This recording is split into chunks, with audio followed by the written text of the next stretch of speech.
거야. 자, 다시 한번 싸우는 거야.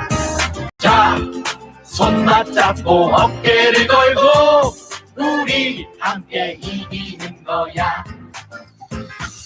자, 다시 한번 해보는 거야. 자, 다시 한번 싸우는 거야.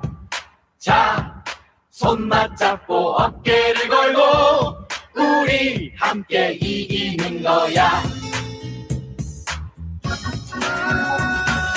자, 다시 한번 해보는 거야. 자, 다시 한번 싸우는 거야.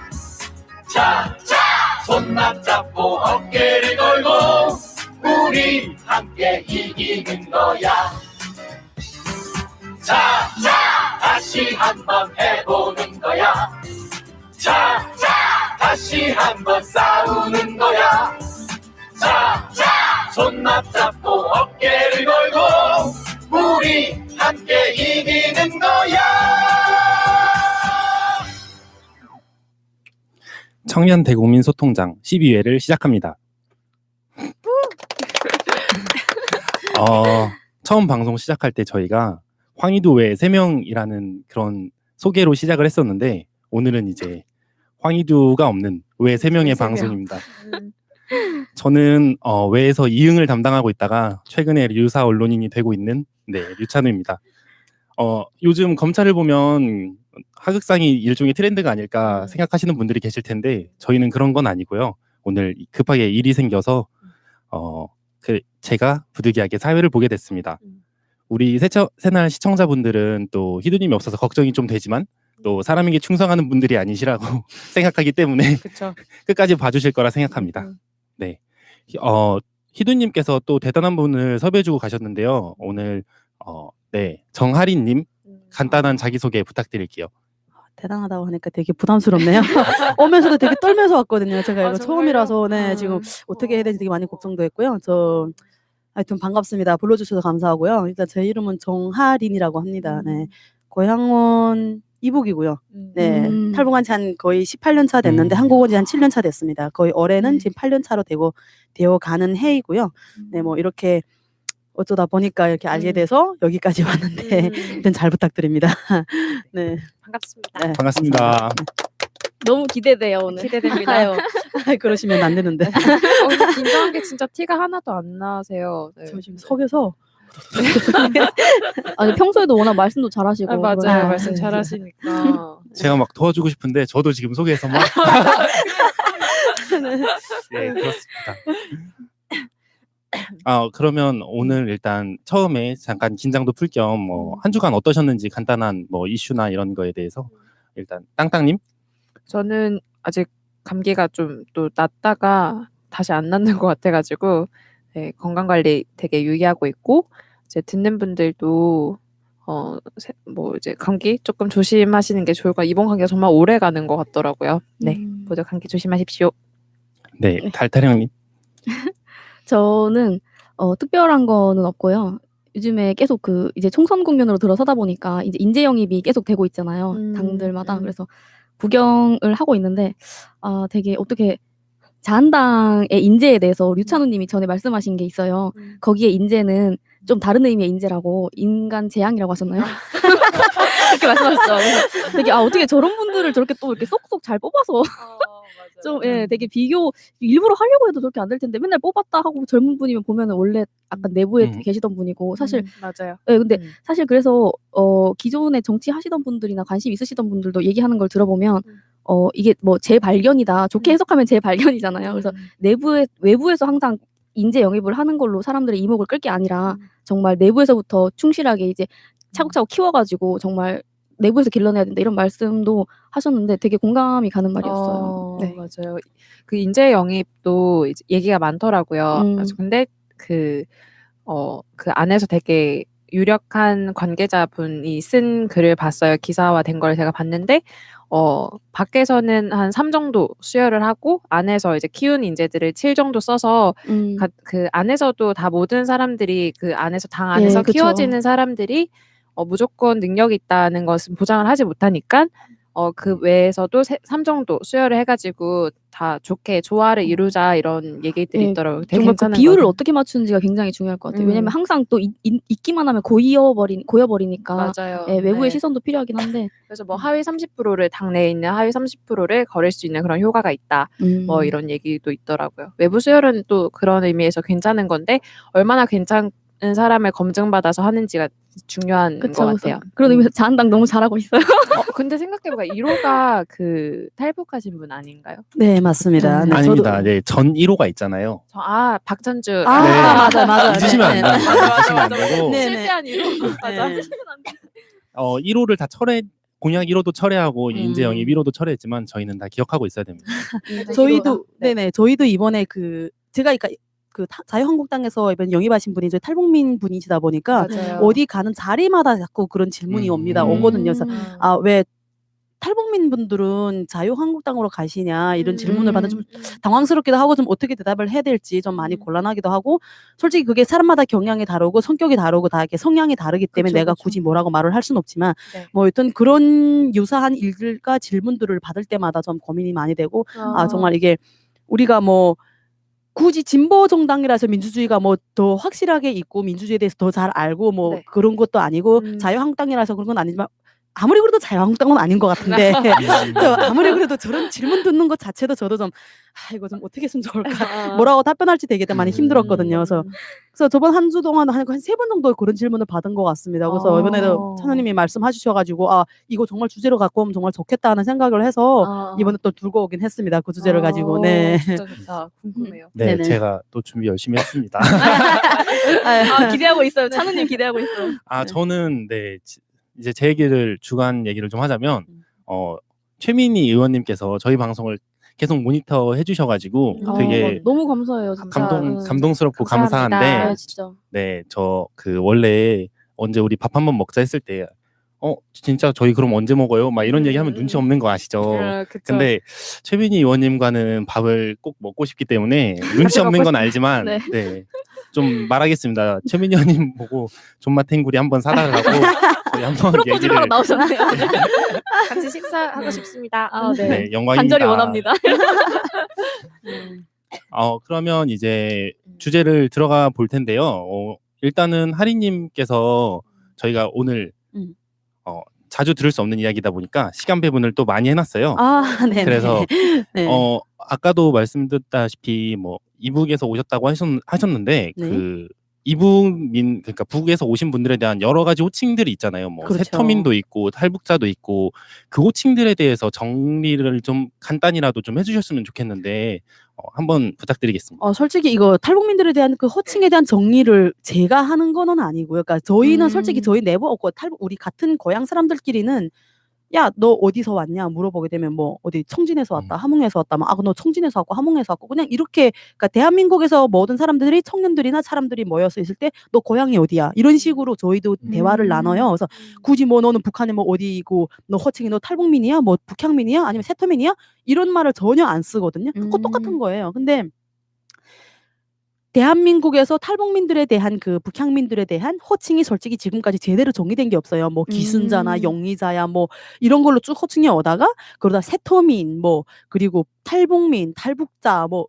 사회적으로 불리는 호칭만 해도 몇십 개 되는 것 같아요. 저는 되게 정말 많거든요. 근데 그 정부가 국가적으로 그 제대로 뭐라고 할까 정해진 호칭은 따로 있어요. 북한 탈주민이라고 되어 있거든요. 이게 법적으로 탈주민이요? 북한 이탈주민들은 그래서 이게 법적으로 정해진 이게 호칭이긴 한데 그래서 뭐 탈북민이라고 하긴 한데 우리 고향 사람들은 대부분 사용하는 단어는 북향민이라고 합니다. 고향이 이북인 사람들.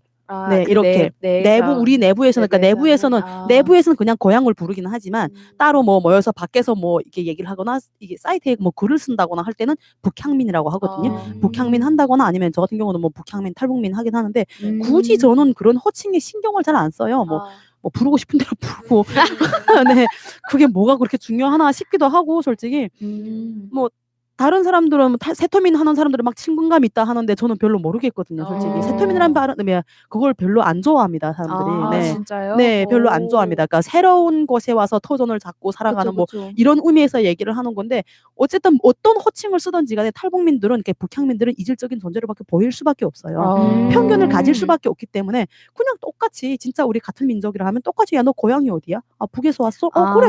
뭐 이 정도면 넘어갈 수도 있는 건데 굳이 나를 배려하고 탈북민을 배려한다는 그런 차원에서 뭐 세터민이 어쩌고 뭐 북형민이 탈북민이 어쩌고 굳이 그렇게 호칭을 써간다는 자체가 좀 불편하거든요. 그럴 필요 없는데. 네, 사실. 전혀 없어요. 그래서 저희도 솔직히 그렇게 부르면 별로 신경을 안 써요. 이제는 하도 그렇게 부르다 보니까 뭐 신경을 안 쓰고 그리고 저희가 가장 중요하게 생각하고 그렇게 편견을 갖고 예민하게 생각하는 게 쟤는 탈북민이라서 그래. 쟤는 세터민이라서 그래. 쟤는 북한 사람이라서 그래. 이렇게 무슨 행동을 한다고 하게 되면 쟤는 탈북민이니까 잘 모를 수 있어. 쟤는 고향이 북한이기 때문에 우리랑 좀 다를 수 있어. 이렇게 말을 한다는 자체가 편견이 들어가고 차별이 들어가는 거거든요. 이런 단어들에 민감하고 예민할 뿐이지 탈북민, 세터민, 뭐 북한 탈주민, 뭐 북향민, 뭐 기순자 뭐 전혀 상관은 없습니다. 솔직히 저희 입장으로 봤을 때는. 네. 그래서 뭐 정부에서 뭐 우리에 대한 명칭을 뭐 호칭을 제대로 명시하고 뭐 한다고 하지만 굳이 필요 없습니다. 그런 게 뭐 지금 몇십 년 동안 그게 안 돼 왔던 거를 네, 정부마다 바뀌었잖아요. 그렇죠. 네. 몇십 년 그게 지금까지 한 번도 그렇게 제대로 된 적이 없는데 뭐 이제 와서 굳이 뭐 그렇게 할 그럴 필요도 없고. 없고. 그렇죠. 네, 그래서 저희도 뭐 솔직히 이 방송을 보시는 분들도 저희를 만나게 되면 말투가 이상하다 근데 조선족이야 물어보지만 고향이 어디세요? 이렇게 먼저 물어봐주셨으면 좋겠어요. 그러니까 어때 이러면 말투가 야, 너 사투리 쓰네? 너 조선족이야? 아니면 고향이 북한이야? 뭐 이런 말이 먼저 나오거든요. 차라리 그러고보다 사투리 쓰네? 고향이 어디야?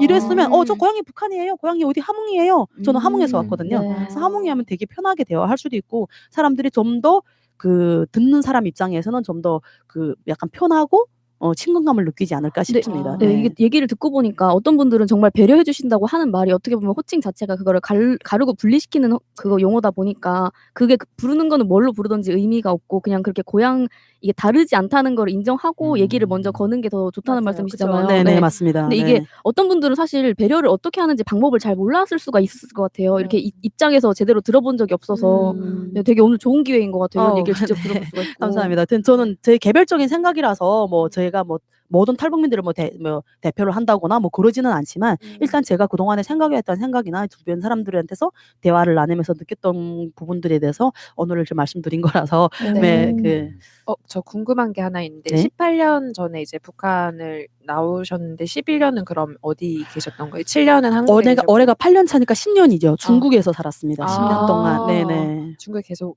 네, 쭉 중국에서 살았죠. 그러면 한국에 들어오게 되신 계기가? 중국에서 제가 뭐 모든 탈북민들 그러니까 북향민 저희 고향분들이 거의 다 똑같아요. 사는 게 뭐 그렇게 편하게 살거나 하진 않고 항상 힘들게 산다거나 전전긍긍하며 사는데 저도 일을 하면서 돈을 벌면서 이렇게 살다가 가짜 신분증이 있었어요, 저한테. 그러니까 일을 처음에는 진짜 못 해본 일이 없는데 식당에서 일도 하고 주야간 일도 하고 그리고 막 세차도 해보고 구두도 닦아보고 막 이런 일도 다 해봤는데 하다가 이제 중국어가 어느 정도 잘하게 되니까 통역을 했었거든요. 통역을 하는데 신분증이 가짜 신분증이 있었어요. 근데 신분증은 진짜지만 사람이 다른 거죠. 그러니까 약간 비슷하게 생긴 약간 그런 스타일인데 그래서 그거를 가지고 뭐 출장도 다니고 했었는데 제가 일하던 곳이 그분이 한국 분이시거든요.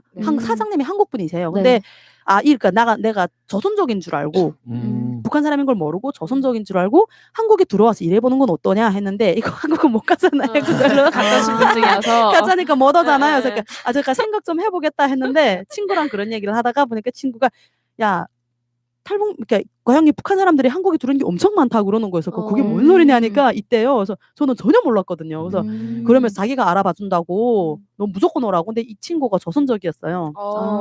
저랑 거의 한 7년 동안 친구를 맺었던 사람인데 한국에 걔가 일하러 들어왔고 그리고 저한테 그런 얘기를 하면 자기 주변에 북한 사람들이 엄청 많다. 너도 들어오라. 거기서 왜 신분증도 없이 이렇게 하겠냐. 중국 가서 다시 살고 싶으면 여기서 국적 받아가지고 가서 살아야 되지 않냐 이런 얘기를 하더라고요. 거기에 설깃해가지고 생각해보니까 그것도 맞겠다 싶더라고요. 그래서 솔직히 오기는 했는데 어떠셨어요? 온 게 더 좋은 것 같으세요? 제가 좋지요. 당연히 네. 좋은데 그러니까 한국에 와서 한국에서 사는 그 만족도를 제가 1부터 100을 놓고 한다면 저는 80점을 항상 80점을 줘요. 와, 네, 저는 되게 높네요. 높게 줘요. 그러니까 75점 이상은 항상 주거든요. 네. 80점을 주는데 그 20점은 내가 스스로 성장해야 돼가는 부분이고 그 나머지는 음. 솔직히 한국은 기회의 땅이에요. 그러니까 저희 입장에서는 예, 그래요. 예. 배울 수가 있고 일할 수가 있고 내 이의 생각을 얘기할 수가 있고 지금처럼 와서 이렇게 방송도 할 수가 있고 그거 정말 좋은 거죠. 저는 정말 만족을 하지만 스스로의 개인적인 뭐 문제나 뭐 감정들에 대해서는 그건 부차적인 거기 때문에 그건 내 스스로 성장하는 거라고 생각해서 항상 20점은 덜 주긴 하거든요. 네, 그래서 한국은 되게 네, 좋고 네. 한국에 처음에 딱 왔을 때 제가 느꼈던 게 제가 예전에 이런 말을 한번 했다가 욕을 엄청나게 먹었습니다, 솔직히. 또 하시는 건가요? 네, 좀 또 한데 네. 저는 솔직한 심정이니까 한국이 딱 우리 인천공항에 딱 들어서면 국정원에서 사람들이 와요. 아. 국정원에서 사람들이 딱 와서 우리를 그러니까 비행기에서 내릴 때 맨 마지막에 내리거든요. 오. 맨 마지막에 내려서 단체로 가서 어느 그 인천공항 안에 단체로 모였다가 그리고 국정원 사람들의 그 인솔을 받아서 가는데 우리는 지금 단체로 갔는데 되게 쪽팔리는 거예요, 그게. 왜요? 창피한 거예요. 그러니까 모르겠어요. 그러니까 그게 내가 와서 이렇게 다른 사람들한테 이끌려 이렇게 어찌 보면 보호받는 네. 거지만 어찌 보면 그 감시당하는 거고 약간 그런 느낌을 받았었어요. 근데 음. 다른 사람들을 보니까 캐리어를 들고 막 왔다 갔다 하는데 그게 그렇게 부러울 수가 없는 거예요. 되게 자유로워 보이고. 자유로운 게 그게 네. 나는 언제쯤 저런 가방을 하나 들고 그 캐리어라는 것도 모르니까 그래서 저런 여행 가방을 하나 들고 언제쯤 저 속에 있을까 이런 생각을 그때 했어요. 그래서 사람들은 다 앞에서 막 대한민국 만세하는 사람들도 있어 너무 감격스럽고 막 그러니까 그런 분들도 계시고 해요. 근데 저는 맨 뒤에 따라가면서 그 생각을 해서 혼자서 우울하게 따라갔죠. 네. 진짜 근데 생각지도 못해. 아 이거 진짜, 뭐 네. 이런 얘기 어디서 듣겠어요? 그러니까요. 근데 이거 국정원에서 뭐 기밀 사항이거나 이런 건 아니죠? 아니요, 전혀요. 전혀 기밀 사항은 아닙니다. 그런 건 전혀 없고요. 일단 뭐 그렇게 오다 보니까 뭐 살긴 사는 게 네. 들으니까 되게 어떻게 보면 당연한 거잖아요. 그러니까 여기 있는 사람들이 누리고 사는 진짜 거는 공기처럼 네. 정말 당연한 건데 그게 또 어떤 누군가한테 되게 감사한 일이 그쵸. 네, 맞습니다. 감사한 일인 것 그래서 같아요. 제가 그때 우리 그 방송물 이것도 유튜브였어요. 그 네. 탈탈탈이라는 유튜브를 아. 탈북민들을 주로 했던 그 유튜브인데 거기 나가서 제가 이 말만 딱 하고 다른 말을 안 했는데 거기에서 되게 막 댓글들이 엄청 욕을 먹었는데 감사할 줄을 모른다고 얘기를 하더라고요. 근데 실제로 제가 감사할 줄을 모르는 게 아니고 그때 그 감정을 물어봐서 대답을 했을 뿐인데 실제로 어떻게 감사하지 않을 수가 있겠어요. 정말 감사하며 매 순간 감사하며 들어오는 순간도 감사했고 와서 사는 매 순간이 감사하죠. 그래서 오해하지 않기 바랍니다. 네, 저 되게 감사하게 살고 있고, 네, 그냥 약간 좀 남들보다 개성이 좀 강한, 네, 자 그럴 뿐입니다. 네. 아니요, 근데 저희 시청자분들께서도 한국이 좋고 한국을 사랑하긴 하지만 한국의 모든 부분에 대해서 감사하진 않고 한국에 변해야 된다고 생각하시는 분들이 많고 그렇게 네 더 좋은 방향으로 나갔으면 좋겠다고 생각하시는 분들이 많아서 네. 뭐 한국에 대해서 감사할 줄 모른다고 이렇게 뭐라 하시는 분들 없을 겁니다. 네, 저도 뭐 살다 사람이 참 간사하다는 생각을 제가 요즘에 들어서 많이 합니다. 많이 하는데 진짜 왜요? 배고프고 먹고 살기 힘들 때는 정말 그 생존을 위해서 몸부림치고 네. 살아와서 한국까지 와서 내가 정말 열심히 돈 벌어 살겠다는 생각을 했는데 배부르고 등 따시니까 그다음 딴 생각을 하는 거예요. 다른 욕구가 올라오는 거죠. 당연한 것 같아요. 네, 그래서 매슬로우 또 메슬러 욕구 5단계까지 제가 몇 단계인지는 잘 모르겠는데 일단 생존의 욕구나 그런 의식 욕구 다 이미 다 지나간 것 같고 그러니까 한국의 여러 가지 문제점들이나 차별적인 것들에 대해서 눈길이 돌아가 사회적인 문제에 눈이 딱 돌아가더라고요. 그래서 내가 참 간사해졌구나, 배가 불러졌구나 이런 생각을 하는데 그래도 뭐 이게 내가 살아가는 어떤 삶에서 한 부분이고 그래야 되는 거라면 뭐 충분히 무조건 해야 되는 거라 당연하다고 생각을 하면서 네, 자체 위안하고 자기 합리화하고 있습니다. 근데 저는 되게 네. 좋은 거라 봐요. 그러니까 네, 삶의 맞아요. 만족도가 높아지고 그쵸. 그리고 어느 정도 기본 욕구가 다 만족되는 거니까 더 높은 차원의 어떤 욕심을 내는 거니까 정말 좋은 거라 봐요. 네, 그리고 아유, 그 감사합니다. 욕심이 또 자기 자신의 사리사욕을 채우기 위한 게 아니라 또 다른 분들 소외된 사람들을 돌보고 하는 그런 거 되게 좋으신 것 같아요. 저 생존을 위해서만 절대 사는 간사하지가 삶이 않아요. 얼마나 멋없는 삶이에요. 멋없으면서도 되게 힘든 삶이잖아요. 그렇죠, 어떻게 보면. 그렇죠. 네. 제가 지금 그 말씀이 틀리다는 말, 잘못됐다는 말씀은 아닌데 네. 어찌 보면 생존을 위해서 살아가는 사람들한테는 그 삶만큼 치열한 게 없다고 네, 맞아요. 생각해요. 치열 정말 더 나은 그쵸. 방향으로 그러니까 가도록 예. 저희 북한 같은 경우도 먹고 사는 게 정말 힘드니까 오직 다음 끼니를 위해서 생존하고 발버둥 치고 뛰어야 되고 걸어야 되고 정말 온갖 몸부림을 다치잖아요. 한국에 저기가 왔을 때도 여기에 적응이란 단어를 제가 정말 싫어했어요. 적응해야 된다, 정착해라, 적응해라. 네. 이걸 정말 싫어했거든요. 왜냐하면 네. 이거는 우리가 정말 다른 곳에서 사람이 아닌 이상한 존재가 와서 여기에 동화가 되겠고 막 계속 압력을 준다고 생각을 했었어요. 근데 그럼에도 불구하고 내가 여기서 살아가기 위해서 정말 정착을 해야 되고 적응을 해야 되고 처음에는 우리가 그 경제적인 자립도 안 되어 있고 하니까 정말 먹고 살기 위해서 생존하거든요. 일을 하고 하니까. 그래서 그런 시기가 지나가고 지금에 와서는 그때를 돌아보면 정말 내가 그때 정말 많이 고생했구나 막 이런 생각을 하고 하나원에 금방 나왔을 때도 제가 나왔는데 국민임대에 우리가 임대 아파트를 봤는데 11월 29일 날이었어요. 날짜까지 기억하시네요. 2012년 11월 29일 날인데 그해 정말 추웠거든요. 근데 보일러를 켤 줄 몰라서 밤새껏 제가 떨었어요. 빈집에서 혼자서 아무것도 없는데 하면 소리가 울려요. 방에 아무것도 없으니까. 근데 너무 추우니까 그래서 여름 옷을 싹 다 꺼내고 다 껴입었어요. 그거를. 그리고 앉아서 누워서 자는데 잠이 안 오더라고요. 너무 추우니까 덜덜덜덜 떨면서 이가 막 떨리는 거예요. 그래서 일어나서 창밖을 봤는데 별을 보는 걸 제가 좋아하는데 여기는 그런 별이 없어요. 북한은 별이 엄청 많은데 별을 보는데 별이 안 보이는 거예요. 너무 슬펐어요. 그날 밤 정말 많이 울었었어요. 제가. 네. 그래서 그 아까 말씀드린 거 생존의 그런 그 욕구나 생존을 위해서 그런 삶도 정말 치열하고 네 그것만큼 안 나은 것 같아요. 네. 아까 멋없는 삶이라 했는데 멋없다가 아니라 단어가 생각이 안 나요. 지금 뭐 안타깝다고 하기도 좀 그것도 실례인 것 같고 어떤 그런 삶이 없어져야 되는 그쵸. 그러니까 네, 더 많은 욕구를 자기 마음을 표현할 수 있는 삶을 그런 단어를 생각하고 있는데 저도 이제 여기서 태어나고 이렇게 살다 보니까 그런 생존에 직면한 삶을 살아보지 않아서 어떤 그런 표현할 수 있는 단어가 안 떠오르는 것 같아요. 그러니까 제가 약간 이해가 어떻게 이해했냐면 저는 그러니까 그 생존이라는 게 아니고 그냥 오직 먹고 놀고 위해서 사는 삶이라는 그런 뜻에서 얘기하신 것 같은데 맞나요? 아닌가요? 그건 그러니까 아니고 그런 어떤 생존을 위한 투쟁을 하는 삶 그런 삶을 어떻게 그러니까 뭐 안 됐다고 하는 것도 좀 죄송스럽고 지금 생각하니까 죄송스럽고 이거를 어떻게 표현을 해야 될지에 대한 고민도 없었던 것 같아요.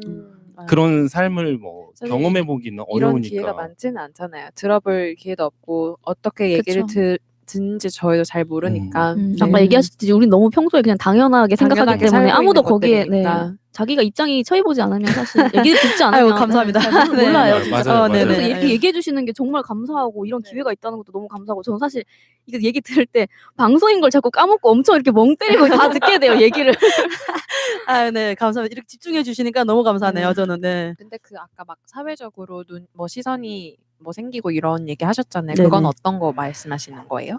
그래서 일단은 제가 탈북민이다 보니까 저희 탈북민들에 대한 문제점이나 그런 정책에 대해서나 아니면 그런 거 사회적인로 일어나는 일들에 대해서 생각을 많이 할 때가 많기는 해요. 작년에 한성홍 모자 아사 사건도 있었고 봉천동에요? 네네. 그리고 그 이후로 40일 정도 지나서 거시텔에서 40대 남자가 또 한 명 죽었고 이번에 얼마 안 됐어요. 대구에서 또 한 분이 60대 노인이 또 먹고 살기 너무 힘들다, 살아가는 게 너무 힘들다고 이렇게 유서를 쓰고 산에서 자살을 하신 게 또 있어요. 그러니까 이런 문제들이 어찌 보면 그러니까 한국 사회에서 평균적으로 보면 이런 그런 취약계층이나 그런 보호해야 되고 해야 되는 그런 사회적 빈곤층이나 이런 사각지대에 있는 분들이 정말 복지 사각지대에 있는 분들이 정말 많은데 그게 내가 탈북민이기 때문에 어쩔 수 없이 그런 분들한테 약간 좀 더 관심이 가고 눈이 더 가는 것 같더라고요. 그래서 이거를 어떻게 좀 해결하면 안 될까? 이게 좀 이런 게 좀 정말 막말로 먹고 살자고 왔는데 그냥 배부르려고 왔는데 아사라는 게 말이 안 되잖아요. 그래서 그게 안에 어떤 내용이 있고 어떤 문제가 있는지 솔직히 여기저기 기동량으로 들은 건 많지만 실제 아사인지 아닌지도 정확히 판단은 안 나지만 제가 굳이 여기서 아니라고 말을 할 수는 없는 것 같아요. 근데 기사는 그렇게 나왔으니까 그거를 문제 삼단 자체가 일단은 이것도 사회적으로 문제가 되는 것 같기는 하더라고요. 그래서 이게 언론이든 정치든 모든 게 다 이용하려고만 하고 그 문제점에 대해서 정확히 지적하거나 해결하려는 게 아니고 어디 이용하려 자기들의 이익이나 자기들의 그런 걸 위해서 그냥 하는 거라서 그러니까 항상 보면 언론 같은 경우도 똑같은 범죄 행위임에도 불구하고 탈북민들의 범죄 행위라면 그거를 부각시켜서. 대대적으로 부각시켜서 네네네. 하거든요. 그러니까 사회적으로 편견이 생길 수밖에 없어요. 맞아요. 그래서 이런 거 정말 그러니까 언론이 정말 나쁜 건데 죄송합니다. 언론이 괜찮아요. 네네. 일단 그런 것들에 대해서도 좀 어떻게 좀 하지 말았으면 좋겠고 탈북민들 좀 더 이상 좀 이용하지 말았으면 좋겠다는 생각해요. 정치인들도 근데 이거 그렇고. 최근에 네, 네. 언론에서 뭐 총편에서 여러 가지의 그 그러니까 북향민들에 대한 프로그램이 많이 생겼잖아요. 네네. 뭐 그런 걸 그런 곳에서 소비되는 북향민들의 그러니까 언론이 소비하는 방식에 대해서 뭐 어떤 느끼신 건 있으신가요? 일단은 제가 그 이제 만나러 갑니다라는 프로그램이 되게 장소 프로그램이 한데 저도 거기 출연을 네네. 해봤어요. 그러니까 한국에 오자마자 뭐든 다 해보고 싶어서 일단 저도 아. 한번 해봤는데 거기도 나가보고 뭐 뉴스도 한번 나와봤고 했는데 와. 아니 그냥 잠깐 나오긴 했었어요. 어쩐지 긴장을 별로 안 하시는 게 프로 방송러. 그건 아니고 일단은 그 한번 해봤는데 저는 안 봅니다. 출연은 했지만 보지는 않습니다. 그러니까 그분들이 거짓말을 한다거나 너무 한다는 게 아니고 저희가 그분들이 사는 삶에 대해서 제가 함부로 평가할 수는 없잖아요. 그러니까 더구나 북한 같은 경우는 지역마다 다 이렇게 거의 분리가 되고 소통이 안 되고 교류가 안 되기 때문에 이 사람이 어떤 삶을 사는지 저쪽 뭐 청진에서는 어떤 방식으로 사는지 우리는 몰라요. 근데 그분이 청진에서 나는 뭐 정말 죽도 없어서 사과도 처음 먹어본다. 사과라는 게 정말 이렇게 맛있는 줄 몰랐다. 북에서 한 번도 못 먹어봤다는데 그거 가지고 욕하는 분들이 계시는데 저는 그분의 삶을 충분히 이해를 하거든요. 그럴 수도 있겠다. 네. 근데 내가 공감을 못하고 내가 그냥 그럴 수는 있겠는데 나는 안 그랬지. 이럴 수도 있고 또 어떤 분들은 보면 뭐 평양에서 살고 상위 1%고 뭐 얼마나 잘 살고 한국 뭐 이런 비디오나 영화나 배우들에 대해서 너무 잘 알고 하는데 그것도 저는 전혀 와닿지가 않거든요. 그러니까 너무 일반화하는 경향이 강하다는 그렇죠. 말씀이시죠. 네, 그렇죠.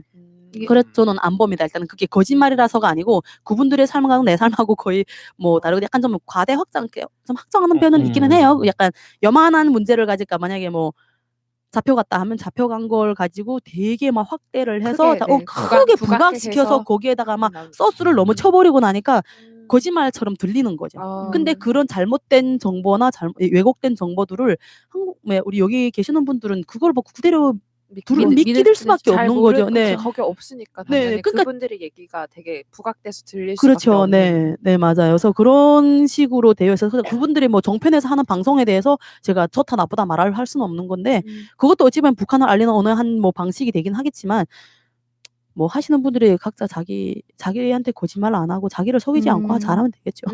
네, 별로 뭐 아무래도 예능 쪽으로 근데 그게 되다 보니 다큐나 이런 게 아니다 보니까 좀 아무래도 재미 위주로 좀 가게 되는 면도 좀 있는 것 같고. 네네. 근데 정치적으로도 저는 되게 이해가 안 가는 게 왜 북한 맞아. 이탈 주민분들이 저쪽이랑 되게 많이 연대해가지고 활동을 많이 하잖아요. 그거에 대해서는 이상하게 느껴보신 적 없으세요? 저는 당연하다고 생각을 해요. 그거를. 그러니까 왜냐면 탈북민들의 문제점들에 대해서 지금 되게 많고 차별을 받고 편견이 많은 건 사실인데 그거를 사회적으로 공론화하거나 말을 하는 장이 없어요. 저희는. 말을 할 수 있는 기회가 없어요. 지금처럼 이렇게 나와서 말을 할 수 있는 사람들이 없고 유튜브에서 사람들이 있다고 하지만 유튜브에서 하는 사람들은 되게 너무 약간 뭐 자극적이라고 해야 되나? 그래서 약간 좀 성향이 더 강한 게 일단은 우리가 그러니까 무슨 얘기를 하고 싶으면 정치적으로든 뭐 정부에서든 그거를 얘기를 해줬으면 좋겠는데 해주지를 않잖아요. 진보 정당에서는 안 해줍니다. 제가 느끼기에, 그러니까 저는 개인적인 생각이에요. 그러니까 이게 남북 관계가 있기 때문에 남북 관계 평화적인 대화 방식으로 나가는데 거기 탈북민들은 솔직히 걸림돌이 된단 말이에요. 네. 그래서 거기에 대해 북한에서도 저희 탈북민들에 대해서 좋게 안 보는 시대, 우리를 반역자고 배신자고 뭐 조국을 배반하고 뭐 이런 식으로 막 얘기하는 사람들이 그쪽인데 거기에서 만약에 뭐 평화로 대화를 하자고 하면서 탈북민 문제를 들고 나갈 수는 없는 거잖아요. 그리고 그 자기들이 진보 정당인데 자기들은 북한이랑 대화를 하면서 우리한테 잘해주게 되고 그런 게 나가게 되면 또 뭐라고 할까봐 약간 그런 게 있겠죠. 근데 자유한국당은 그렇지가 않아요. 얘네는 이용을 하는 것도 있어요, 솔직히. 이용을 많이 하는 것 같아요. 네, 분명히 보여주기식이고 이용하는 게 분명히 맞는 건데 돈 몇 푼 주고 막 이렇게 뭐 집회도 한다고 하고 근데 자기 의지로 집회 나가시는 분들도 많으세요. 많지만 근데 그런 것들이 있는 거예요. 자유한국당은 어쨌든지 간에 얘기를 해준단 말이에요, 이거. 그러니까 이용당하는 거 뻔히 알면서도 하는 사람들도 계실 거고 그러는 줄 모르고 그래도 우리한테 우리 이야기를 들어주고 우리 얘기를 해준다는 거에 대해서 자꾸 거론을 해주니까 소속감 같은 걸 느끼는 거예요. 그러니까 대한민국에서 계속 편견을 받고 차별을 받는데 정치인들이 이렇게 뭐 국회의원들 이런 사람들이 우리 얘기를 해주면 탈북민이라는 얘기를 해주면 인정해주는 것으로 보여지는 거잖아요.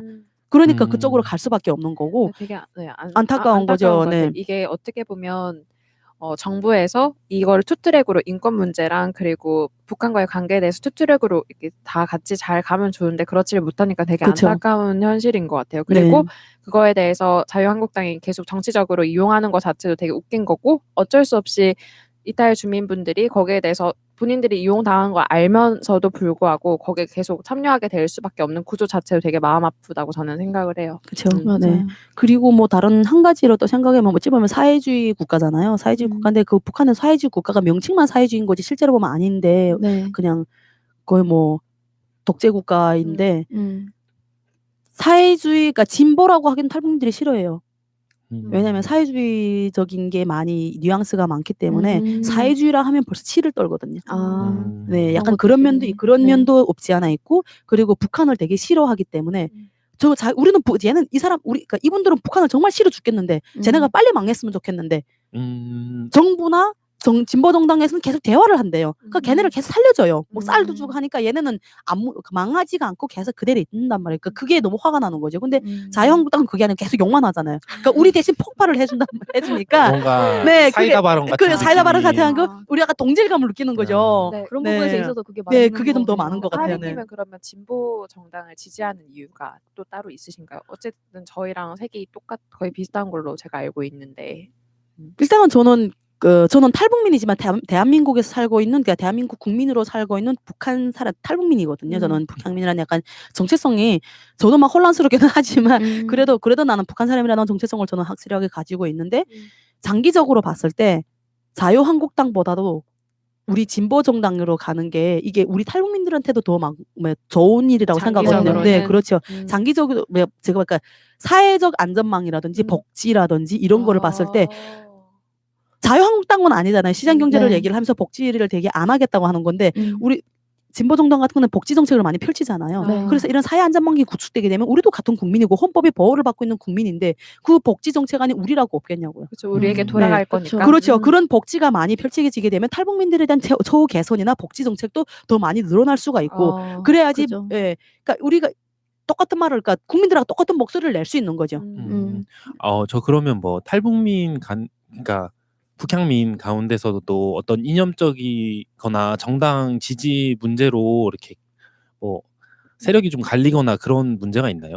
확실하게 보면 저는 그런 분들을 잘 만나보질 못해서 정확히는 모르기는 하겠지만 저희도 이렇게 한번 모임이랑 이런 게 하게 되면 네. 뭐 예전에는 서로 막 이런 사이트 같은 데서 그러니까 뭐 카페나 뭐 이런 데서 모여서 집에 설이 지금 가까웠는데 설 때도 막 고향이 가족이 없는 사람들은 모여서 막 음식도 해먹고 하는데 대체적으로 정치 얘기는 안 합니다. 근데 옆에서 듣다 보면 저도 말을 안 하는데 말을 하면 저는 벌써 답을 그래서 말을 안 하는데 듣다 보면 대부분 다 자유한국당을 지지하시는 분들이 계시니까 문재인 정부를 욕하고 되게 문재인을 많이 욕하긴 해요. 정부를 욕하고 막 하는데 그 중에서도 몇 분은 그래도 그러니까 딱히 뭐 이쪽 사람 틀렸다 잘못됐다는 건 아니지만 나랑 약간 비슷한 생각을 가지고 계시는 분들이 네. 계시더라고요. 그래서 탈북민들이 특히나 더 이념적으로 거의 똑같은 것 같아요. 뭐 한국 분들도 보면 되게 이념적으로 막 어르신들 기성세대 같은 맞아요. 경우는 되게 막 거의 구구라고 할 정도로 막 그렇게 보수적이잖아요. 탈북민들도 거의 그거 똑같은 건데 젊은 사람들도 그런 사람들이 많은데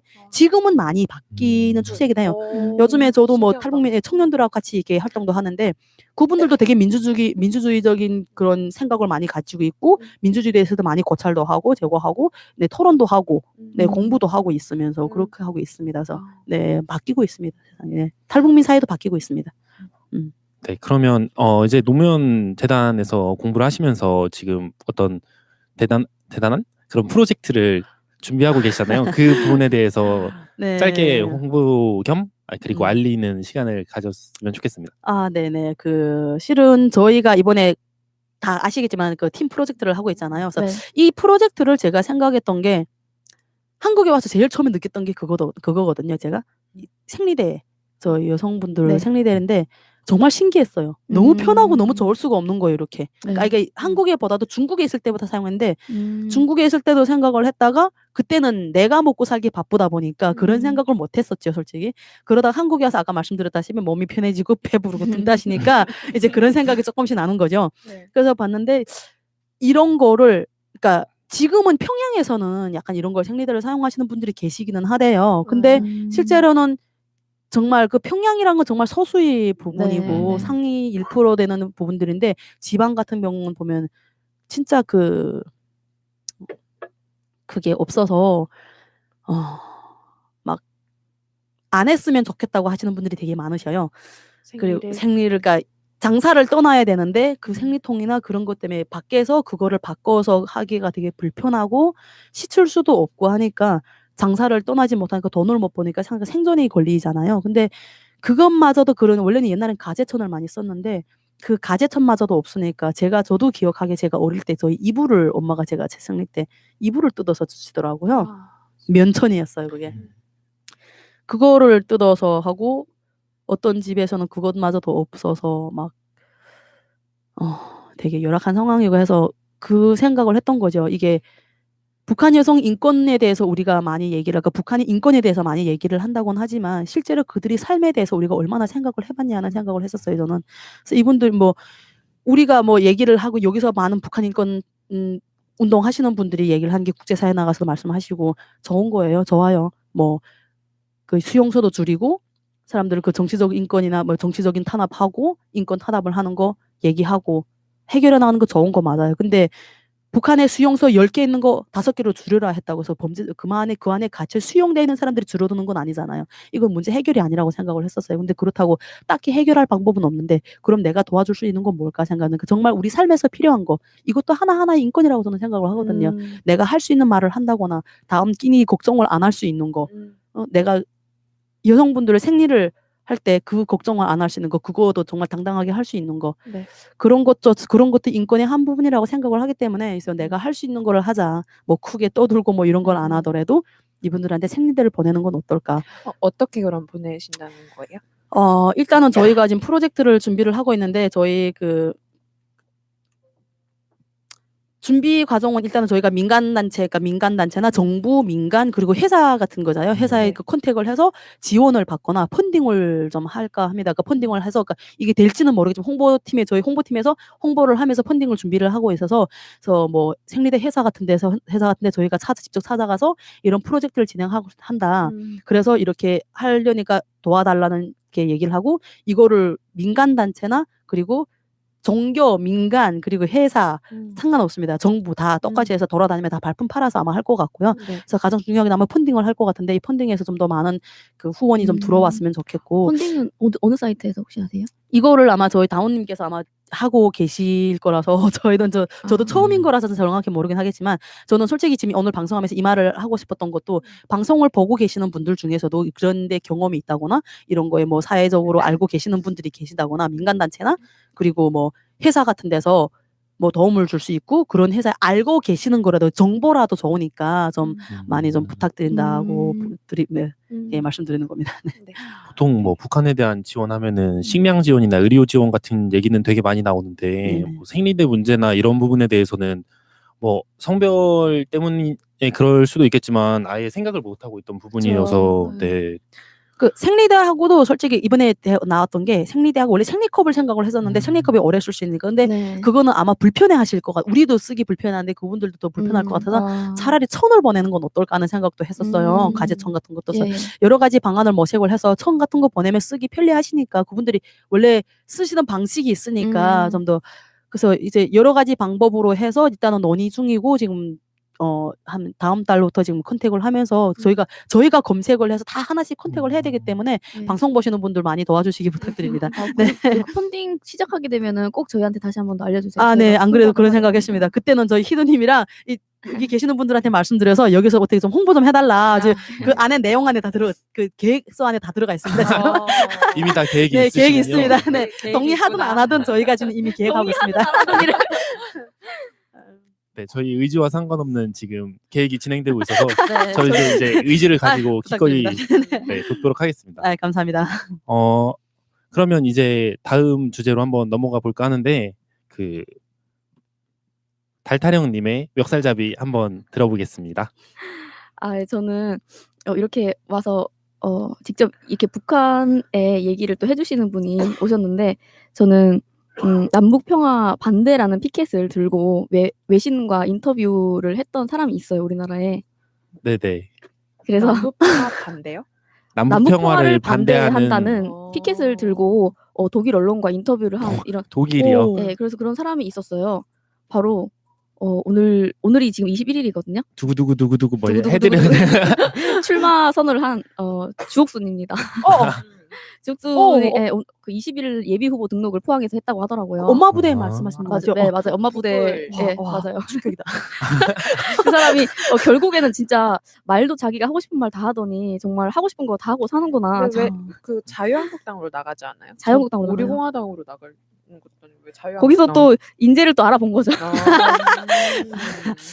놓칠 수 없죠. 거기서도 솔직히 그만큼 이 인지도가 있는 인물을 찾아내고 또 영입하고 하기에도 어려움이 있으니까 여러 가지 이해관계가 맞았던 것 같아요. 뭐 인지도는 유명하긴 하잖아요. 그래서 그쵸. 인지도만 보면은 충분히 율찬님이 또 호모 사피엔스라고 또 불러주셔서 인간이라고도 부르기 싫다 이렇게 하셔서 뭐 시청자 여러분들 중에 호모 사피엔스보다 안 좋게 부르고 싶은데 좀 합법적으로 안 좋게 부르고 싶은 방법을 알고 계시는 분들은 댓글에 남겨주시면 네 이제 그 호칭으로 부르도록 하겠습니다. 저도 여기 와서 구분을 좀 많이 이렇게 인터넷이나 보거나 이렇게 좀 뉴스를 많이 접해봤는데 엄마 부대잖아요. 엄마 부대 대표잖아요.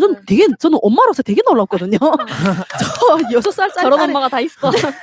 6살짜리 딸이 있는데 와 저런 엄마가 어떻게 엄마라는 말을 솔직히 엄마라는 말을 되게 위대하다고 모두 얘기를 하고 솔직히 네.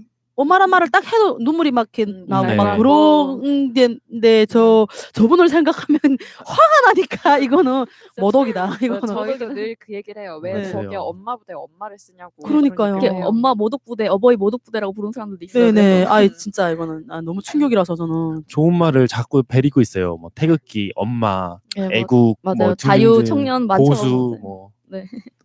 그리고 무슨 도장 깨기 하고 다니는 것 같아요. 그 단어 뜻 안 좋게 하기 뭐 이런 식으로 예, 정말 왜냐면 관련해가지고 세월호 관련한 것도 그렇고 사드 배치 당시에도 그렇고 그냥 그분이 안 끼시는 곳이 사실 없어요. 근데 독일 언론은 어떻게 이거를 인터뷰를 한 거예요? 작년에 일본 경제보복이 있었잖아요. 그때는 이제 다른 얘기할 때고 그때 남북 평화 한다고 이제 남북 정상회담을 한다고 했을 때 그때 이제 피켓을 들고 나가서 이런 걸 반대한다 이런 식으로 하다 보니까 그때 이제 집회를 또 여러 명이 나와서 했었어요. 그러다 보니까 이제 카메라를 정말 저도 지금 너무 헷갈려가지고 지금 말을 잘못했는데 너무 다양한 활동을 너무 바쁘게 다니고 있거든요. 지금 이거 출마하는 것도 사실 요즘 도대체 이 사람 뭐 하고 지내나 조용하나 싶으면 뭔가를 항상 하고 있어요. 역사적인 순간에는 항상 있어요. 촛불 집회에도 가면 촛불 집회 반대 집회를 하고 있고 예, 남북 평화도 얼마나 큰 사건이었어요. 사실 저희가 이게 동시대를 살아가면서 이런 사건을 겪는다는 게 저는 정말 너무 감사하고 축복이라고 생각했는데 근데 그런 곳에도 항상 있고 보면 심지어는 그 여성들의 인권을 향상시키는 그런 집회에도 사실 수요 집회도 시작해서 수요 집회는 그 엄마 부대 사람이 와서 찍기는 하는데 거기 말고 이제 예전에 그 해화에서 시위 같은 거 했었잖아요. 거기에도 이제 네네네. 손을 또 잠깐 대시고 항상 모든 약간 그런데 그때 뭐 다니시는 거죠. 내가 엄마도 용서한다는 그런 기가 막힌 네, 얘기도 하고 일본군 성노예제 피해자의 자기가 엄마여도 용서하겠다 이런 말도 하고. 이건 제가 봤을 때 좌우의 개념이 아니라 제 상식이라고 전 봐요. 저는 진짜 포항 시민분들의 상식을 믿습니다.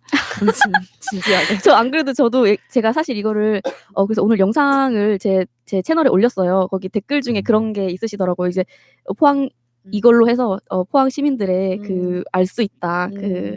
그런 성향이나 이런 걸 알 수 있다고 하시더라고요. 그리고 관련해가지고 이제 남북 이런 거를 이제 보다 보니까 오늘 어제로 뉴스가 뜬 게 또 남북 개별 관광에 대해서 뉴스가 뜨더라고요. 저는 이게 되게 사실 이 남북 요즘에 사안에 관련해서 막 대한민국이 너무 답답하게 구는 거 아니냐, 미국의 제재에 너무 휘둘려 다니는 거 아니냐, 거기에 지레 겁먹고 해도 되는 것까지 안 하고 근데 이번에 또 되게 결단을 저는 내리신 것 같아가지고 전 되게 좋았는데 혹시 어떤 입장이신가요? 그거 뉴스 보셨나요? 저는 개인적으로 찬성을 합니다. 당연히 그래야 된다고 네네. 생각을 하고 근데 개별론이다. 네, 그러니까 그게 어떤 의미냐면 남과 북이 동등한 관계를 가진다는 의미거든요. 그래야지 대화가 되거든요. 그쵸, 그쵸. 대화를 하는데 동등한 관계가 아니고 수직 관계가 대화가 아니고 지시이고 이거는 거의 뭐 명령이고 그러잖아요. 그럼 북한 입장에서도 기분 나쁘고 뭐 그러는 거죠. 근데 맞아요. 더구나 뭐 솔직히 저는 한국이 주권국가라 생각을 네. 합니다. 하죠. 네, 근데 네, 주권국가 맞습니다. 맞는데 아 가끔 어떤 때 가끔 보면 막 가끔. 짜증 나거든요. 솔직히 뭐 왜 저래야 되지 하는 생각을 갈 때가 있어요. 솔직히 저희가 민간단체 민간적으로 남북관계 교류를 할 수도 충분히 할 수 있는 이거는 뭐 미국 제재도 아니고 뭐 문화 네네. 교류라든지 청년 교류라든지 뭐 이런 걸 충분히 뭐 할 수 있는 건데 왜 안 하는지 전혀 모르겠고 금강산 관광도 그렇고 이거 전혀 그런 게 없는 건데 근데 이번에 그 해리스. 해머시기. 아 진짜 열받아. 그 사람이 했던 말도 보고 저 너무 화가 나서 막 네. 맞아요. 네. 이게 맞아요. 그런 거 봤는데 저는 남북 관계가 이렇게 좋게 풀리는 게 정말 좋은 거라고 생각하고 그래야 저희가 집으로 갈 수 있는 길도 빨리 뚫린다고 생각을 하거든요. 네. 통일이 지금 하루빨리 될 수는 없지만 이런 식으로 대화를 나눠야 되는데 네. 대화가 안 되는 상황이잖아요. 맞아요. 대화가 안 되는 건 북한에서는 너희는 미국 말만 둔다고 해서 솔직히 뭐 깔보는 거고 막 무시하는 거고 막 그러는 거고 우리 한국에서도 어떻게 하나 대화를 하고 싶은데 저쪽에서는 또 저러고 가니까 그것도 자존심 상한단 말이에요. 우리가 너네하고 대화하겠던 니들이 뭔데 왜 까지 막 이런 생각 나는 북한 사람들 그때 막 그러니까 쟤네 배가 불렀네 막 이러고 막 그럴 때도 있어요. 근데 그러다가 내가 북한 사람이지 이럴 텐데 근데 생각해 보면 어쨌든 개인 북한 그러니까 비자가 나오는 건 정말 찬성을 해요. 그러니까 이건 남과 북이 동등한 관계를 가지고 정부와 정부대로 국가와 국가대로 이야기하는 네. 정말 평등한 관계라고 생각을 하는데 처음에 비자 얘기 딱 들었을 때 제가 기분이 정말 묘했어요. 같은 나라인데 비자를 한다고 해서 혹시 그래서 저는 그럼 나는 뭐지? 음. 정체성에 혼란이 딱 오는 거에서 나는 그럼 뭐지? 나는 그럼 북에서 왔는데 와서 그래도 우리 같은 민족의 헌법에 뭐 같은 한반도 민족이 같은 국민이라고 해서 대한민국 국민 뭐 신분증 다 받고 국민이라고 했는데 이제 와서 비자를 받으래? 그러면 나는 뭐지? 그럼 나는 진짜 이민자가 되는 건가? 나는 그럼 정말 난민이 되고 이민자가 되는 건가? 그러니까 되게 기분이 묘한데 그 감정을 잘 표현을 못 하겠더라고요. 그래서 정말 좀 약간 우울하기도 하고 아닌 것 같기도 하고 분명 저게 맞는 것 같은데 나는 왜 이러지? 약간 이런 생각? 네, 좀 그러긴 했지만 솔직히 저는 동의를 하고 찬성은 합니다. 근데 저 개인적인 감정으로 봤을 때는 되게 뭔가 좀 만감이 교차는 하나요. 그러겠네요. 되게 당사자만이 진짜 느낄 수 있는 감정이신 것 같아요. 맞아요. 그냥 오늘 얘기 쭉 들으면서 느꼈던 게 정부 정책 중에 이탈 주민에 대한 어떤 소속감을 부여할 수 있는 정책을 큰 방향으로 갔으면 좋겠어요. 뭐 아까 네. 복지도 마찬가지고 그리고 방금 말씀하신 그런 비자 문제도 마찬가지고. 네, 근데 사실 이게 그 진보 보수가 없는 문제긴 한데 사실 자한당에서 주장하는 대로 아까 얘기하실 때 시장 논리대로만 가면 이런 사회 안전망이나 복지에 대한 게 없어져 버리면 사실 북한이나 남한이나 아까 뭐 북한에서 오신 분들이 아사하신 이런 얘기도 해주셨지만 사실 한국 사회라고 다르지가 않잖아요. 너무 격차가 너무 심해서 아까 생리대 이런 후원 얘기도 해주셨는데 한국에서도 분명 되게 그런 거가 어려운 사람들이 있거든요. 근데 정말 이게 어디에나 다 있는 심각한 문제인 것 같아요. 네. 제가 예전에 그 북이랑 남 관계에 대해서 얘기할 때 그때 자꾸 동거부터 시작하려고 해서 문제다. 네. 맞아. 일단 관광이나 이런 거 시작해서 맞아요. 사람들도 만나는데 썸도 타야 된다. 네, 그런 얘기를 탐색도 해야 했는데 탐색전. 문자 네, 보내고 맞아요. 이런 거 해야 된다 이랬는데 네, 잔이 막 이런 거. 이제 드디어 뭐 해라고 이런 거. 문자를 보낸 것 같아서 네. 저는 개인적으로 좋게 생각합니다. 네, 저도 맞아요. 좋게는 생각합니다. 좋은 일이 맞습니다. 네. 맞아요. 네. 아까 그리고 얘기해 주셨을 때 이렇게 막 저희 꼭 이런 누군가의 정체성 뭐 한국 사람이다 아니면 북에서 왔다 이런 것보다도 사실 일반 사람들 누구라도 그냥 한국에 사시는 분이라면 되게 답답함을 많이 느끼시는 분들 사실 있었을 것 같아요. 그래서 그거 얘기해 주신 게 뭐 주권 국가라고 당연히 생각은 하지만 네. 답답함 느끼는 거는 그냥 그런 거니까. 이제 저희도 북한으로 맛집 투어를 다닐 수 있는 그런 날이 진짜 그렇죠. 진짜 너무 가고 싶어요. 저희 집 1층에 평냉을 팔거든요. 네. 그래서 혹시 원조 평냉 뭐 이런 거 아닌가요? 물 뭐 있어요. 이름 제가 한 번도 안 가봤는데 약간 비싸가지고 실제로 진짜 가서 먹어보고 싶어요. 그러게요. 그럼 이제 백종원의 골목 식당을 북에서도 하고 그런 좋죠. 너무 좋습니다. 전 진짜 네. 전 그런 기차 교류가 타고 됐으면 좋겠습니다. 기차 타고 유럽 가는 게 진짜 꿈이에요. 저 생전에 저희- 너무 좋을 것 같아요. 임진각을 자주 가거든요. 어. 항상 우울하고 약간 고향 생각이 날 때마다 네. 임진각에 가서 혼자 앉아서 있다가 혼자서 드라이브해서 가거든요. 어. 가다가 보면 그 통일 자유로 가는데 가다가 끝에 딱 보이면 그 그걸 지나가면 북한인데 네. 그 앞에 차단이 다 이렇게 되고 못 네네. 들어가거든요. 그래서 그 가운데라 차를 세워놓고 거기서 한참 서서 보고 오고 막 이러는데 언젠가는 갈 수가 있겠죠. 네, 그래서 지금처럼 이렇게 관광이 활성되고 처음에는 우리가 못 가겠죠. 처음이야 우리가 못 가겠지만 북에서도 솔직히 이제는 우리를 인정해야죠. 쟤네도 인정을 하죠. 어떻게 뭐 보면 지금 계속 뭐 태클 걸고 뭐 우리 뭐 얘기를 대놓고 얘기는 안 하지만 태클은 건다고는 하지만 실제로 쟤는 어쩔 수 없는 일이고 이제는 우리도 대한민국 국민이고 헌법의 보호를 받고 있는 국민이기 때문에 여기서 땡 하고 그다음 다시 좀 시작을 했으면 좋겠습니다. 진짜 탈북민 더 넣어서 건드리지 말고 뭐 북에서도 건들지 말고 한국에서도 건들지 말고 좀 가만 좀 냅뒀으면 좋겠어요. 그래 우리도 그냥 언제든지 뭐 그 비자가 언제 활성화돼서 한국 분들 뭐 가신 분들 가고 나면 조금씩 차츰차츰 가게 되지 않을까. 네. 네. 네. 그러면 이제 마지막 근데 시간이 별로 안 남아서 약간 서둘러야 될 것 같긴 한데 네. 금방 하겠습니다. 네. 땅땅님 네. 준비해 오신 주제랑 혹시 뭐 제가 새로 이름을 그냥 이슈 탕탕이라고 한번 붙여봤는데 괜찮네요. 이슈 탕탕. 좋네요. 땅땅. 네, 좋죠. 한번 그러면 시작을 해보도록 하겠습니다. 네, 이슈 땅땅의 땅땅입니다. 막 이래. 깔끔하네요 뭔가. 네. 뭔가 부끄러운데. 아무튼 제가 오늘 가지고 온 주제는 그 배드 파더스 주제를 가지고 왔어요. 이게 뭐냐면 그 부부가 이혼을 했었을 때 남편이 아내에게 양육비를 줘야 되는 의무가 있는데도 불구하고 이걸 이행하지 않는 네. 그 나쁜 아빠들이라고 해서 이 캐치프레이즈, 그러니까 양육비 미지급은 범죄입니다. 이런 캐치프레이즈를 내걸어서 최근에 사이트를 하나 이렇게 열었어요. 구본창 씨가 이 사이트를 개설을 해서 그 배드 파더스의 이름 그리고 뭐 직장 그리고 뭐 학력 나이 이런 거를 다 올려가지고 신원을 공개를 했는데 이 배드 파더 진짜 그 당사자들이 고소를 한 거죠. 명예훼손이라고 네. 해서. 근데 이거 법원 판결이 났는데 다행히 무죄가 선고가 됐어요. 네, 그래서 법원에서는 얼굴과 이름, 주소를 공개했을 뿐 모욕적인 표현은 없었고 공공의 이익을 위한 일이라고 밝혔습니다. 또 양육비 미지급은 자녀의 생존권을 위협하는 행위로 단순히 돈을 갚지 않는 것과는 다른 특수성이 있다라고 덧붙였다고 이제 기사를 제가 가져왔어요.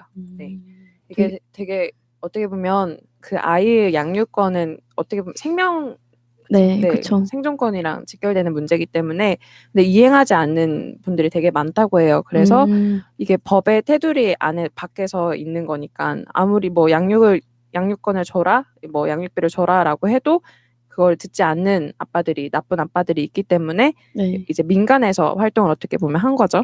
그래가지고 결국에 이 121명 정도가 본인의 얼굴이 사이트에 올라가 있으니까 내려달라고 했는데도 내려가지 않고 해서 진짜 양육비를 그 주는 조건으로 해서 내려간 그 얼굴이 내려간 경우가 있어요. 그게 121명 대신 양육비는 이제 와이프에게 계속 주는 걸로. 그러니까 법이 하지 못하는 거를 민간에서 하고 있는 거죠.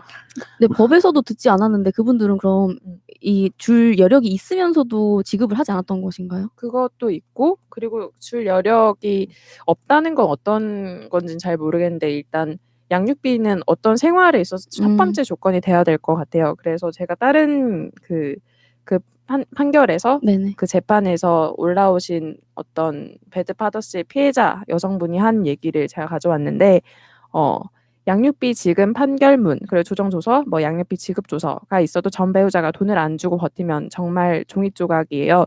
이혼한 이후 단 한 번도 양육비를 주지 않고 연락도 끊어버린 남편을 상대로 법원에 이행 명령 신청을 해도 또 의미 없는 종이 한 장만 더 나오는 거예요. 안 주고 버티면 어떻게 할 수가 없어요.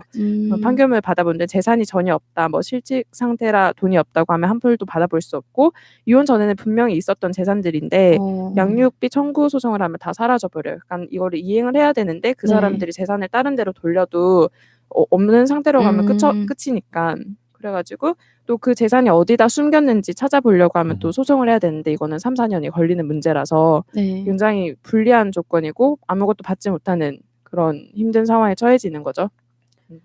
이거를 딱 들었을 때 그 생각나는 게 지금은 배드 파더스 한국에서 일어나는 사건들인데 몇 년 전에 되게 코피노 문제가 맞아요. 되게 문제가 됐었잖아요. 네, 필리핀. 네, 그쵸.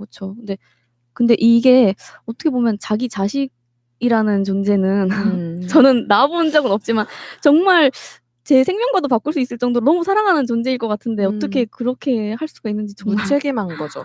얼마 전에 제가 이혼을 하겠다고 해서 나한테 약간 상담식으로 하던 사람이 있었어요. 근데 남자였는데 이렇게 자기는 이혼을 하고 아이를 데려오고 싶다. 근데 아이는 안 줄 것 같다. 그런데 자기는 양육비를 한 푼도 주고 싶지 않다. 그래서 아이는 사랑한대요.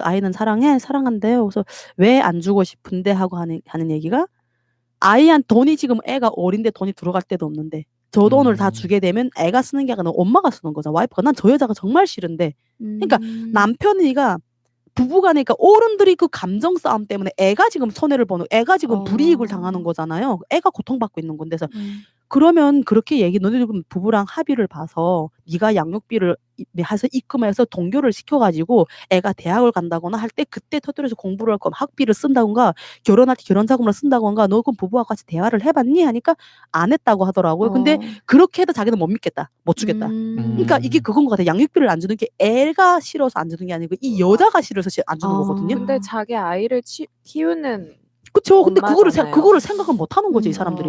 되게 막 좀 약간 이기적이에요. 이기적인 네. 어른들 때문에 진짜 피해보는 맞아요. 아이들이라 생각해요. 저 그때 그거 듣고 너무 깜짝 놀랐어요. 너는 글쎄 그거를 엄마가 생활하는 게 애랑 같이 생활하는 건데 어떻게 그렇게 생각을 할 수가 있는지 저는 되게 막 많이 놀랐습니다. 솔직히. 제가 아빠라면 돈을 엄마가 쓸 것 같아서 안 준다가 아니라 정말 애한테 들어가는지 회계 투명화 작업을 하자 이런 식으로 얘기를 할 것 같아요. 왜냐하면 분석왕, 데이터왕. 애기는 좋으니까 뭐 엄마는 싫더라도 애기는 좋으니까 그것도 방법이겠네요. 네, 진짜. 불안하긴 하고 네. 서로 못 믿는 관계니까 지금 그러고 있는 거 아니에요. 그쵸. 그래서 저 같으면 오히려 회계 투명성을 요구하는 게 맞지. 돈을 안 주는 거는 좀 무책임한 것 같고 이게 다른 나라에서는 혹시 어떻게 하고 있나요? 그 북유럽 같은 경우에는 이제 주지 않는 그 배드파더스를 대상으로 뭐 그 운전 면허를 아예 정지시킨다던가 이런 제한이 있어요. 근데 우리나라는 그런 게 아예 없는 상황이어가지고 이거를 가지고 법안을 뭐 도입하자는 목소리가 여기서도 계속 일어나고 있는 상황이에요. 근데 이게 또 배드 파더스는 사실 이게 약간 캐치프레이즈 같은 거고 뭐 남녀 엄마 아빠 상관없이 다 적용이 되는 거라고 네, 하던데 근데 그쵸? 80%가 그런 지금 여성분들이 그런 상황이 있는 상황이어서 네, 그런 근데 걸로. 그 예를 들어서 고유정 사건 때 보면은 엄마가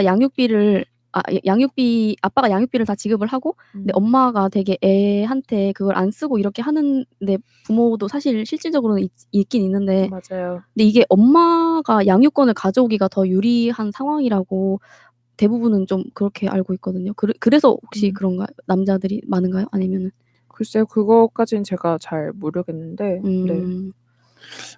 네, 오늘 엄마랑 아빠를 안 좋게 표현하는 사람들이 그러네요. 연달아서 나와가지고 엄마 부대와 배드 파더스.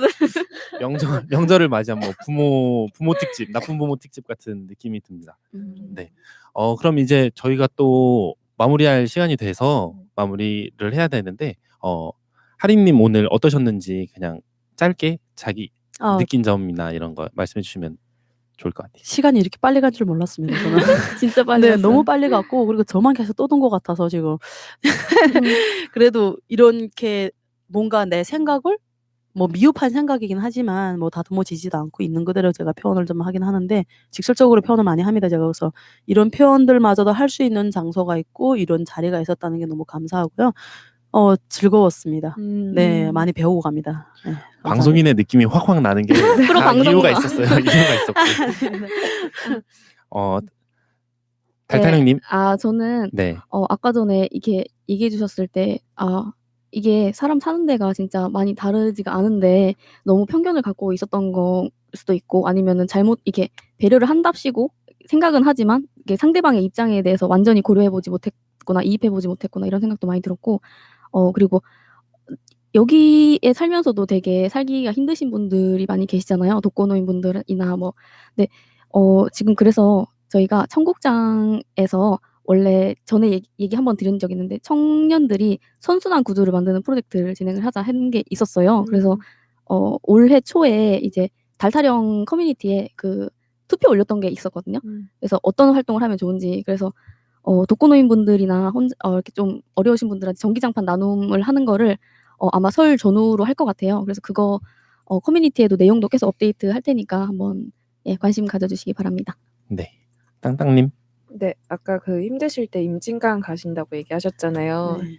이제 힘드실 때 임진강을 건널 수 있는 그런 날이 오길 바랍니다. 아유, 감사합니다. 네. 되게 감사합니다. 네, 저도 군대 있을 때 제가 저쪽 위쪽 지방에서 군 생활을 했었는데 그때 한 분이 부대를 넘어가고 싶다고 오셨던 적이 있어요. 그래서 아까 그 얘기를 듣는데 저는 그때 군인이었으니까 여기 못 들어오는 거 다 뻔히 알면서 이렇게 막무가내로 오면 어떡하냐 그런 생각이 있었거든요. 저희 막 비상 걸리고 하니까. 근데 네네. 지금 생각해보니까 뭔가 제가 감정이입을 군대에 할 게 아니라 그분에게 좀 더 했으면 좀 더 따뜻하게 이렇게 그러게요. 안내해드리지 않았을까 하는 생각이 좀 있습니다. 처음 사회 봐가지고 좀 불안했는데 제가 이렇게 부족한 부분들을 주변에서 많이 채워주셔가지고 네. 잘 된 것 같습니다. 푸나님께 부탁해서 여기에 희두 형 사진이라도 합성을 좀 부탁드려야 될지 썸네일이라도 있어야 사람들이 오지 않을까 너무 하는 그렇게 말하지 마세요. 왜 그래요? 근데 되게 잘하시는데요. 얘기가 있는데. 너무 잘하세요. 네, 저는 새날 분들이 사람에게 충성하지 않는 것을 믿기 때문에 저희 코너를 많이 사랑해 주시리라 생각하고 있습니다. 다음에 프로젝트 관련돼서 뭐 네. 내용 이렇게 새로 되면은 네. 저희에게 알려주시면 저희가 여기서 적극적으로 또 홍보도 하고 그렇게 하도록 하겠습니다. 알겠습니다. 제가 이 말 꼭 기억하겠습니다. 네. 아니 이미 우리는 그 프로젝트 안에 있어요. 우리는 모르지만 이미 있습니다. 계획이 다 있어요. 지금 들어가 있는 상태. 네, 그렇습니다. 처음 듣지만 계획돼 있는 상황입니다. 그렇죠, 그렇죠. 네. 아, 네, 이제 공식적으로 저희 이름 올려주시길 바라겠고, 네. 네, 이제 저희가 마무리할 시간이 돼서 인사드리도록 하겠습니다. 네, 다음 주에는 다시 돌아온 희두님의 사회와 같이 그렇게 맞아. 히든님 예, 정말 오늘 없어가지고 너무 아쉬운 방송이었습니다. 네, 마지막에 맞아. 말해야 돼. 맞아. 이제 안 하셨던 거예요? 혹시 잊고 계셨던 거예요? 희두님 늘 옆에 있다 저는 생각합니다. 하느님이신가요? 네, 희두님 이 정도면 됐고요. 마무리하도록 하겠습니다. 어떻게 해야 되지? 감사합니다. 네, 감사합니다. 감사합니다. 다시 한번 해보는 거야. 자, 다시 한번 싸우는 거야. 자, 손 맞잡고 어깨를 걸고 우리 함께 이기는 거야. 자, 다시 한번 해보는 거야. 자, 다시 한번 싸우는 거야. 자, 손 맞잡고 어깨를 걸고 우리 함께 이기는 거야. 자, 다시 한번 해보는 거야. 자, 다시 한번 싸우는 거야. 자, 손 맞잡고 어깨를 걸고 우리 함께 이기는 거야. 자, 다시 한번 해보는 거야. 자, 다시 한번 싸우는 거야. 자, 손 맞잡고 어깨를 걸고 우리 함께 이기는 거야.